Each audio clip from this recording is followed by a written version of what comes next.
اب ہم اگلے مہمان ہماری انتہائی قابل احترام ڈاکٹر لبنہ ظہیر صاحبہ کو اظہار خیال کے لیے دعوت دینے جا رہے ہیں، جو کہ چیئرپرسن اور ایسوسیٹ پروفیسر ہیں film and broadcasting department Punjab university Lahore کی، اور ساتھ ہی ساتھ معروف کالم نگار بھی ہیں۔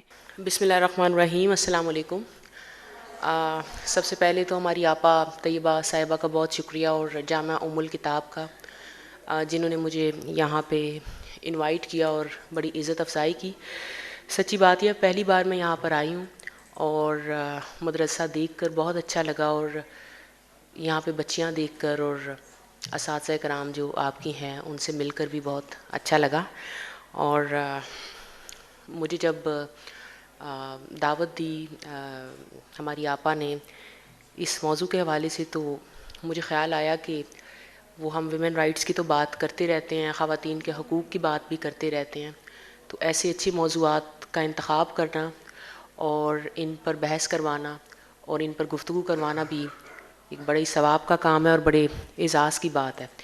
تو ابھی جو عروج صاحبہ نے باتیں کر دیں، اس کے بعد تو اتنی اچھی گفتگو کے بعد کوئی کچھ کہنے کی گنجائش نہیں رہتی۔ اور پھر مجھے ایک چیز کا بڑا احساس ہوتا ہے، جب بھی میں کسی دینی مدرسے میں آتی ہوں، تو یونیورسٹیز میں تو ہم پڑھا لیتے ہیں، لیکن دینی مدرسے میں آ کے تھوڑا بلکہ کافی زیادہ خود کو کمتر محسوس کرتی ہوں۔ وہ اس وجہ سے کہ آپ کی یہاں پہ جو ٹیچرز ہیں، جو آپ کی اساتذہ کرام ہیں، وہ حضرت فاطمہ رضی اللہ تعالیٰ عنہ کے بارے میں، دین اسلام کے بارے میں، عورت کے فاطمی روپ کے بارے میں مجھ سے کئی گنا زیادہ جانتی ہیں۔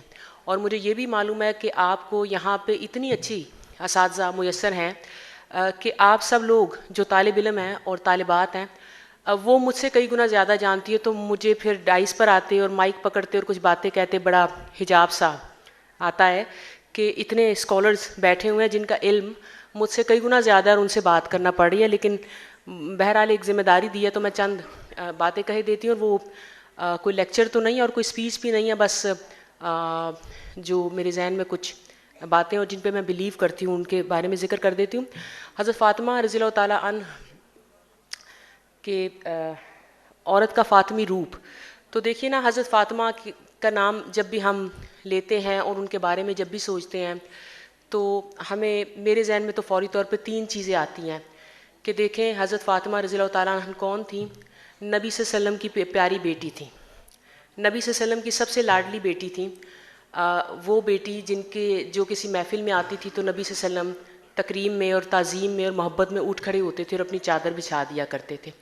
یعنی وہ اتنی پیاری بیٹی تھیں، اور اپنے باپ کی، اپنے والد کی جو مشکل دور تھا، جب وہ قرآن پاک کی تعلیم دے رہے تھے، اسلام کی تعلیم دے رہے تھے، اور دشمنوں میں گھرے ہوئے تھے، اور کفار مکہ ان کو لہو لہان کر کے واپس بھیجتے تھے گھر میں اور ان کو اذیتیں دیتے تھے، تو وہ اس مشکل وقت میں اپنے والد صاحب کے ساتھ کھڑی رہیں۔ تو کتنے عظیم ہستی کی بیٹی ہونے کا انہیں اعزاز حاصل تھا، اور لاڈلی بیٹی ہونے کا، اور وہ بیٹی ہونے کا اعزاز جن کے بارے میں اللہ تعالیٰ نے فرمایا کہ وہ جنت کی عورتوں کی سردار ہوں گی۔ تو کتنی بڑی شخصیت ہے، بیٹی کے طور پہ کتنا بڑا ان کو رتبہ حاصل تھا۔ پھر وہ دیکھیے کن کی زوجہ تھی، کن کی بیوی تھی، حضرت علی کرم اللہ وجہہ کی۔ یعنی دوسرا اعزاز ان کا یہ ہے، اور دوسرا ان کا روپ یہ ہے کہ بیوی کے طور پہ وہ کتنی بڑی شخصیت، بزرگ ہستی کی بیگم ہے، اور ان کے ساتھ کھڑی رہیں مشکل دور میں، اچھے برے وقت میں ان کے ساتھ رہیں۔ اور بیوی کے طور پہ ہم دیکھتے ہیں، اور زوجہ کے طور پہ ہم دیکھتے ہیں، اور گھریلو عورت کے طور پہ ہم سنتے ہیں کہ وہ عبادات تو کیا کرتی تھی، باقی معاملات بھی تھے، لیکن گھر کے سارے کام اپنے ہاتھوں سے کیا کرتی تھی۔ اور وہ جو ہم تسبیحات فاطمہ پڑھتے ہیں کہ دن رات کام کرتی تھیں، پانی بھی خود بھرتی تھی، گھر میں صفائی ستھرائی کا کام کرتی تھی، چکی بھی پیستی تھی، باقی چیزیں بھی، کہ ہاتھوں میں گٹے پڑ گئے تھے۔ تو نبی صلی اللہ علیہ وسلم سے کسی غلام کا تقاضا کرنے کے لیے گئی تو غالباً سنتے ہم یہ ہے کہ وہ شرم اور حجاب کے مارے کہہ نہیں سکی، اور بعد میں حضرت علی نے شاید کنوے کیا، تو نبی صلی اللہ علیہ وسلم نے کہا کہ وہ 33 بار سبحان اللہ اور 33 بار الحمدللہ اور 34 مرتبہ اللہ اکبر پڑھ لیا کریں، یہ غلام سے بہتر ہے۔ اور یہ وہ تسبیح ہے جو تسبیحات فاطمہ کے نام سے ہم بھی پڑھتے ہیں۔ تو مطلب یہ کہ کتنی عظیم والد کی بیٹی ہونا، اور کتنے عظیم بزرگ ہستی کی بیوی ہونا، اور پھر دیکھیے ان دونوں جو ان کے روپ تھے حضرت فاطمہ کے، اور جو ان کی ذمہ داریاں تھیں، اس کے ساتھ وہ ایسے دو بچوں کی والدہ تھیں، حضرت حسن رضی اللہ تعالیٰ عنہ اور حضرت حسین رضی اللہ تعالیٰ عنہ، جن کی انہوں نے اتنے اچھے سے تربیت کی، جن کو انہوں نے طاغوتی طاقتوں اور یزیدی طاقتوں کے سامنے کھڑا ہونا سکھایا، جن کو انہوں نے سکھایا کہ اللہ کے راستے میں کھڑے ہونا ہے اور اللہ کے راستے میں کٹ مرنا ہے. اور ان بچوں کی والدہ تھی جن کے بارے میں اللہ تعالیٰ نے فرمایا اور وہی اطلاع دی کہ یہ جنت کے نوجوانوں کے سردار ہوں گے بیٹے. تو دیکھیے وہ فاطمی روپ تو یہی ہے کہ بیوی کے طور پہ، بیٹی کے طور پہ، ماں کے طور پہ ان کا مقام ہی بالکل الگ ہے حضرت فاطمہ رضی اللہ تعالیٰ عنہ کا. تو فاطمی روپ اگر ہم حضرت فاطمہ کے روپ کو دیکھیں تو ہمیں ان کو فالو کرنے کی کوشش کرنی چاہیے کہ بیوی کے طور پہ ان کا کیا کردار تھا اس کو ہم فالو کریں، بیٹی کے طور پہ ان کا کیا کردار تھا اس کو ہم فالو کریں، اور ماں کے طور پہ ان کا کیا کردار تھا ان کو ہم فالو کریں. تو اللہ تعالیٰ ہمیں بھی توفیق دے. ہم تو ان بڑی ہستیوں کے جوتے کے برابر بھی نہیں پہنچ سکتے، لیکن ان کو دیکھ کے ہم کچھ نہ کچھ سبق ضرور سیکھ سکتے ہیں. اللہ تعالیٰ ہمیں بھی توفیق دے کہ ہم ان کے جو روپ ہے اور ان کا کردار جو ہے وہ اسے اپنانے کی کوشش کریں. اور یہ جو فاطمی کردار اور فیمنسٹک بحروب کی بات ہو رہی ہے، میں تو ذاتی طور پہ فیمنزم کو برا نہیں سمجھتی، بلکہ میں فیمنزم کو بہت اچھا سمجھتی ہوں. میں بذات خود فیمنسٹ ہوں اور بہت بڑی فیمنسٹ ہوں. دراصل فیمنزم کا مطلب اور فیمنسٹک ویوز کا مطلب ہم کچھ اور لے لیتے ہیں. فیمنسٹک کیا مطلب ہے؟ نبی صلی اللہ علیہ وسلم فیمنزم کو پسند نہیں کرتے تھے؟ کیا اسلام فیمنزم کو پسند نہیں کرتا؟ اسلام تو سب سے زیادہ فیمنزم کا درس دیتا ہے. فیمنزم کا مطلب یہ ہے کہ عورتوں کو ان کے حقوق دینا. تو اسلام سے زیادہ حقوق کس نے دیے ہیں خواتین کو؟ تو ہمارا تو مذہبی فیمنزم کا حامی ہے. کیا حضرت فاطمہ رضی اللہ تعالیٰ عنہا جو ہیں وہ فیمنسٹ نہیں تھیں؟ وہ بھی فیمنسٹ تھیں. عورتوں کے حقوق کی بات کرنا، عورتوں کے رائٹس کی بات کرنا فیمنزم ہی کہلاتا ہے. یہ الگ بات کہ آج کل ہم نے فیمنزم کو کچھ اور معنی پہنا دیے ہیں. آج کل معنی ہم نے یہ پہنا دیے ہیں، مثلا ہم جیسے لوگ بھی بعض اوقات ڈرا کرتے تھے کہ میں فیمنسٹک ہوں یا میں فیمنزم پہ بلیو کرتی ہوں. ہم کرتے ہیں، لیکن ہم اسلامی فیمنزم پہ بلیو کرتے ہیں. فیمنزم کا مطلب وہ میرا جسم میری مرضی یا عورت مارچ والے نعرے نہیں ہیں. یہ تو لبرل خواتین نے یا سیکولر طبقے نے، اور خاص طرح کے سیکولر طبقے نے اور خاص طرح کے لبرل طبقے نے فیمنزم کو بھی بدنام کر دیا. ورنہ اسلام سے زیادہ عورت کو حقوق کس نے دیا اور اسلام سے زیادہ عورت کے حقوق کی بات کس نے کی ہے؟ اور صحابیات جو تھی، صحابہ کرام تھے، وہ عورتوں کا، خواتین کا احترام کیا کرتے تھے، ان کے حقوق کی بات کیا کرتے تھے، ان کی وراثت کی بات کیا کرتے تھے، ان کی عزت و تکریم کی بات کیا کرتے تھے. تو یہ ساری چیزیں فیمنزم کہلاتی ہیں. تو ہم تو ہیں ہی ہم فیمنسٹ ہیں اور ہم فیمنزم پہ بلیو کرتے ہیں. لیکن فیمنزم کی جو تشریح اور تفسیر اور جو انٹرپریٹیشن ہمیں بتائی جاتی ہے وہ غلط ہے. فیمنزم کا قطعاً یہ مطلب نہیں ہے کہ دوپٹے اتار کے پھینک دو. فیمنزم کا قطعاً یہ مطلب نہیں ہے کہ لٹھ لے کے، ڈنڈے لے کے، لاٹھیاں لے کے مردوں کے پیچھے پڑ جاؤ اور ان کو گالیاں دو. فیمنزم کا مطلب یہ نہیں ہے کہ مرد کو پاؤں کی جوتی سمجھو. فیمنزم کا مطلب یہ ہے کہ عورت کے حقوق. دیکھیے نا، ہم 1400 سال پہلے کی بات کرتے ہیں تو 1400 سال پہلے بھی دیکھیں تو حضرت خدیجہ رضی اللہ تعالیٰ عنہ جو تھی وہ اپنے زمانے کی سب سے بڑی ٹاپ کلاس بزنس لیڈی تھی. یعنی وہ تجارت کیا کرتی تھی، بزنس کیا کرتی تھی حضرت خدیجہ رضی اللہ تعالیٰ عنہ. بالکل اسی طرح سے ہم دیکھتے ہیں کہ آج بڑی بڑی پروفیسر جو ہیں خواتین یونیورسٹیز میں پڑھاتی ہیں.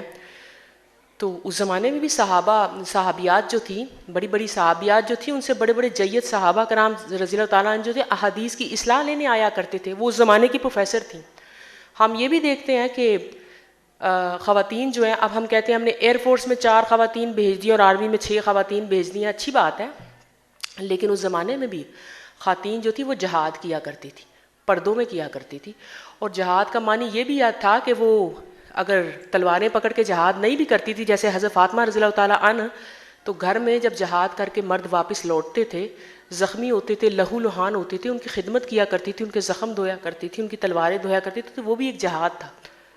تو اس کا مطلب یہ ہے کہ خواتین تو اس وقت بھی بزنس کرتی تھی، خواتین اس وقت بھی ٹیچنگ میں تھی، خواتین اس وقت بھی جنگیں لڑا کرتی تھیں، وار فرنٹس پہ ہوتی تھیں. تو اس کا مطلب تو یہ ہوا کہ ہم اور ہمارا مذہب جو ہے وہ اچھا بھلا لبرلزم کا حامی ہے. ہم لبرل سوچ کے حامی ہیں. لبرلزم کا اور فیمنزم کا جو غلط مطلب ہمیں بتایا جا رہا ہے، اس وجہ سے ہم ان ٹرمز سے ذرا نفرت کرنے لگ گئے ہیں. ورنہ ہمیں بڑے فخر سے کہنا چاہیے جی اسلام سے بڑھ کے تو کوئی بھی فیمنزم پہ اسلام سے زیادہ کوئی بلیو نہیں کرتا. تو حضرت فاطمہ رضی اللہ تعالیٰ عنہ کی بات کریں، ان کے اسماء حسنیٰ کو ہمیں فالو کرنے کی کوشش کرنی چاہیے. اللہ تعالیٰ ہمیں بھی توفیق دے. اور مجھے ایک چیز بڑی اچھی لگتی ہے، اب آپ ایک چیز غور کریں، وہ ہماری بہن عروج صاحبہ چلے گئی ہیں اور انہوں نے اپنی سٹوری سنائی کہ کس طرح سے وہ اچھا تشریف رکھتی ہیں. ہم ان کو ٹی وی پہ دیکھا کرتے تھے، یہ بڑے اچھے قسم کے پروگرام کیا کرتے تھے، اس وقت بھی ہمیں اچھی لگتی تھی. پھر ہم نے دیکھا کہ انہوں نے سر پہ دوپٹہ رکھ لیا، حجاب لینے لگی، ہمیں اور اچھی لگنے لگی ہیں. اور یہ بات بالکل انہوں نے ٹھیک کہی، بڑا مشکل ہوتا ہے شوبز جیسی جگہ پہ رہ کے سر پہ دوپٹہ لینا. ویسے میں بڑا اعتراف کرتی ہوں، بلکہ اعتراف جرم یا اعتراف گناہ کرتی ہوں کہ میں سر پہ دوپٹہ نہیں لیا کرتی. میں کسی مدرسے میں آؤں یا حج عمرہ کرنے جائیں یا اذان ہو تو دوپٹہ لے لیتی ہوں، چادر لے لیتی ہوں. لیکن جیسے عروج صاحبہ، ان کو دیکھ کے مجھے بھی خواہش ہوتی ہے یار سر پہ دوپٹہ لینا چاہیے، اچھی چیز ہے، اچھا لگتا ہے. تو آپ نے کہا نا آپ کنورٹڈ شیعہ ہیں، آپ کنورٹڈ شیعہ نہیں ہیں. اب مجھے ورڈ نہیں آ رہا، آپ کو اللہ تعالیٰ نے اللہ کی محبت اور دین کی محبت اور اہل بیت کی محبت کی طرف کنورٹ کیا ہے. وہ مسلک کی کنورژن نہیں ہوتی، دراصل اللہ کی محبت کی کنورژن ہے جو ان کے دل میں آ گئی ہے. تو یہ بات سنا رہی تھی تو میرا دل چاہ کہ کاش میرے پر بھی کچھ ایسا لمحہ آئے کہ میں بھی تھوڑی کنورٹ ہو جاؤں. ایک قصہ میں بھی تھوڑا سنا دیتی ہوں. دیکھیں وہ ہمارے بزرگ کہا کرتے ہیں، اور اسلام میں بھی ہے کہ اچھی کمپنی کا اچھا اثر اور بری کمپنی کا برا اثر، اچھی صحبت کا اچھا اثر اور بری صحبت کا برا اثر. اور پھر ہمیں مثال دیا کرتے ہیں کہ آپ عطر فروش کے پاس بیٹھے نا تو آپ کو وہ عطر نہ بھی دے تو آپ کے جسم سے اور کپڑوں سے خوشبو آئے گی، اور آپ لوہار کی بٹی کے پاس بیٹھیں تو پھر آپ کچھ بھی نہ کریں تو لوہے کی بدبو ٹائپ چیز آپ کے کپڑوں سے آنے لگے گی. تو دیکھیں ایسی اچھی محفلوں میں آ کے بڑا اچھا لگتا ہے. یہ ہماری بہن جماعت اسلامی سے ہیں، بیٹھی ہوئی ہیں. مجھے یاد ہے میں میڈیا میں جب فل ٹائم پریکٹیشنر تھی تو قاضی صاحب کا انٹرویو کیا کرتے تھے، قاضی حسین احمد صاحب کا. تو اس زمانے میں تو میں بھی نوجوان ہوا کرتی تھی. تو مجھے یاد ہے مجھے گرمی لگتی تھی تو میں نے ہاف سلیوز پہنی ہوتی تھی، ہاف سلیوز. تو ایک بار قاضی صاحب کا انٹرویو کیا تو عام طور پہ منصورہ جاتے ہوئے مجھے ہوتا ہے کہ جیسا دیس ویسا بھیس، تو فل سلیو پہن لیا کرتے تھے. لیکن ایک دن انٹرویو اچانک کرنا پڑ گیا، اگلے دن تھا تو قاضی صاحب نے کہا مجھے پشاور جانا ہے، آج ہی کر لیں. تو میں آفس میں تھی، ایسے ہی چلے گئے. تو مجھے یاد ہے ہاف سلیو تھی اور کپڑے بھی تھوڑے سے میرے ٹائٹ ہونے تھے، کیونکہ جب بندہ ینگ ہوتا ہے پھر ٹائٹ کپڑے بھی پہن لیتا ہے تھوڑے سے. تو مجھے یاد ہے قاضی صاحب کا انٹرویو ہو گیا. تو قاضی صاحب نے، اگرچہ کافی بار ہماری ان سے ملاقات تھی، اسلام دعا تھی، تو انہوں نے نا کہا آپ نے جانا نہیں. وہ کچھ شعر لکھ کے لائے، وہ غالباً فارسی میں تھے، پرشین میں تھے، علامہ اقبال کے، جس کا مطلب یہ تھا کہ فرنگیوں والے طریقے ترک کر دو اور اسلام کے طریقوں میں آ جاؤ، فلاں فلاں فلاں. انہوں نے وہ مجھے ترجمہ فارسی میں لکھے اور ترجمہ لکھ کے دیا اور کہنے لگے بیٹی آپ پورے بازو پہنا کریں، آپ لوز کپڑے پہنا کریں، آپ زیادہ معزز لگیں گی. تو بات مجھے اتنی اچھی لگی کہ میں نے فل سلیوز پہننا شروع کر دی اور میں نے بند گلا پہننا شروع کیا. اور پھر مجھے فیل ہوا کہ یہ میں بڑی کمفرٹیبل رہتی ہوں. میں ٹی وی پروگرام کیا کرتی تھی فل سلیو کے ساتھ، ہم یونیورسٹی میں پڑھاتے ہیں، باقی جگہوں پہ موو کرتے ہیں فل سلیو کے ساتھ، تو آپ کا کمفرٹ لیول بڑھ جاتا ہے، آپ کو اچھا لگتا ہے. یہ ہماری بہن ہے، اگر یہ ہمارا اپنا تجربہ شیئر کریں گی تو آئی ایم شیور ان کا کمفرٹ لیول حجاب سے، پردے سے بڑھ گیا ہے. یہ خود کو زیادہ سیکیورڈ اور زیادہ کمفرٹیبل فیل کرتی ہوں گی. تو بس ایسے ہی ہے، قاضی صاحب نے جب کہا کہ بیٹی تم کھلے کپڑے پہنا کرو، اچھی لگو گی، تو مجھے اچھا لگا. تو مطلب یہ ہے کہ ایک لمحہ ہوتا ہے اور ایک نصیحت ہوتی ہے جو ہمارے دل پہ اثر کر جاتی ہے. تو ایسی اچھی محفلوں میں آنا اور الکتاب جیسے مدارس میں جانا اور آپ جیسے اسکالرس کو سر ڈھکے ہوئے دیکھنا اور عروج صاحبہ جیسے اچھے لوگوں کی باتیں سننا، اللہ کرے ہمارے دل پہ بھی اثر ہو جائے. تو مجھے تو بڑا اچھا لگتا ہے ایسی محفلوں میں آنا. تو ایسے موضوعات کے بارے میں سننا اور تھوڑا بہت بات بھی کرنا. اللہ تعالیٰ ہم سب کو توفیق دے کہ ہم حضرت فاطمہ کا جو اسوہ حسنہ تھا اس کو فالو کریں. وہ جس طرح کی زوجہ تھی، جس طرح کی بیٹی تھی، جس طرح کی ماں تھی، اللہ تعالیٰ ہمیں بھی ان کے جو طریقہ کار تھا، تعلیمات تھا، ان کی زندگی کا طریقہ تھا، اس میں سے کچھ چند ایک ذرات ہمارے زندگی کا حصہ بھی بن جائے تو ہمارے لیے بڑی کامیابی ہوگی. بہت شکریہ جی. اللہ حافظ.